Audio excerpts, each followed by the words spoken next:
L'arrivée de l'animatrice de renom Marie-Sophie Lacaro chez la première chaîne a eu du retentissement, à plus forte raison qu'elle prend dorénavant la place de Jean-Pierre Pernaut.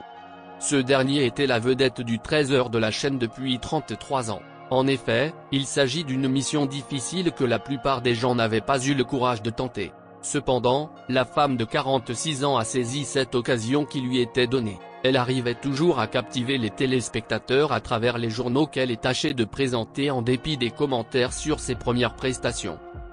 Néanmoins, on n'a plus vu Marie-Sophie Lacaro à la télé depuis janvier 2022. Et maintenant, elle est apparue pour donner de ses nouvelles après s'être éclipsée durant plusieurs semaines.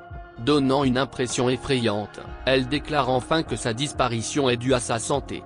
Je porte des lunettes de soleil pour protéger mon œil, qui est encore fragile, révélait Marie-Sophie Lacaro dans une vidéo postée sur ses réseaux sociaux, avant de poursuivre.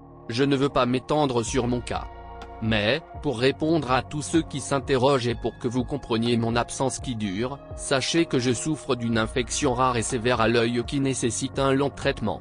Je fais tout pour revenir au plus vite. Apparemment, le calme régnait depuis cette annonce.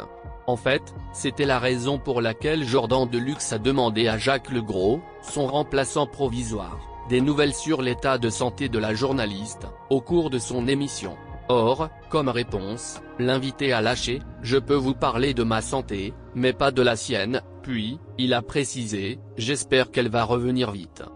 En laissant Jordan Deluxe sans voix avec ses réponses insatisfaisantes et sans informations supplémentaires, Jacques Legros a repris le dessus en disant que c'était à elle de le faire.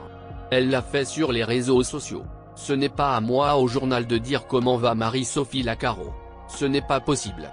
En dépit de tout, il paraît que la relation entre les deux journalistes se passait très bien, d'après sa déclaration sur Télé Loisirs en mars dernier. J'ai envie qu'elle guérisse, car ce qui lui est arrivé est quelque chose de lourd, même si sa vie n'est pas en jeu. Elle s'inquiète un peu pour nous comme on s'inquiète pour elle. Je sais qu'elle a envie de le faire ce journal. Mais il faut du temps. On va le prendre. Face à l'inquiétude grandissante de ses téléspectateurs, TF1 s'est résolu à sortir du silence. La chaîne privée a révélé que Marie-Sophie Lacaro était dans l'incapacité de reprendre son poste de titulaire du 13h en raison d'une infection sévère et rare à l'œil. Depuis, aucune autre précision n'a été communiquée par la Une et Marie-Sophie Lacaro s'est enfermée dans le mutisme. Afin de pallier à l'absence de Marie-Sophie Lacaro, TF1 a demandé à Jacques Legros de jouer les prolongations.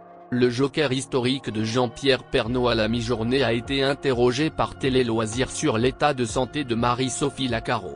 Il a indiqué comprendre le choix de sa chaîne de ne pas donner davantage de précisions. Selon lui, c'est à la journaliste de l'Aveyron de s'exprimer sur le sujet via les réseaux sociaux.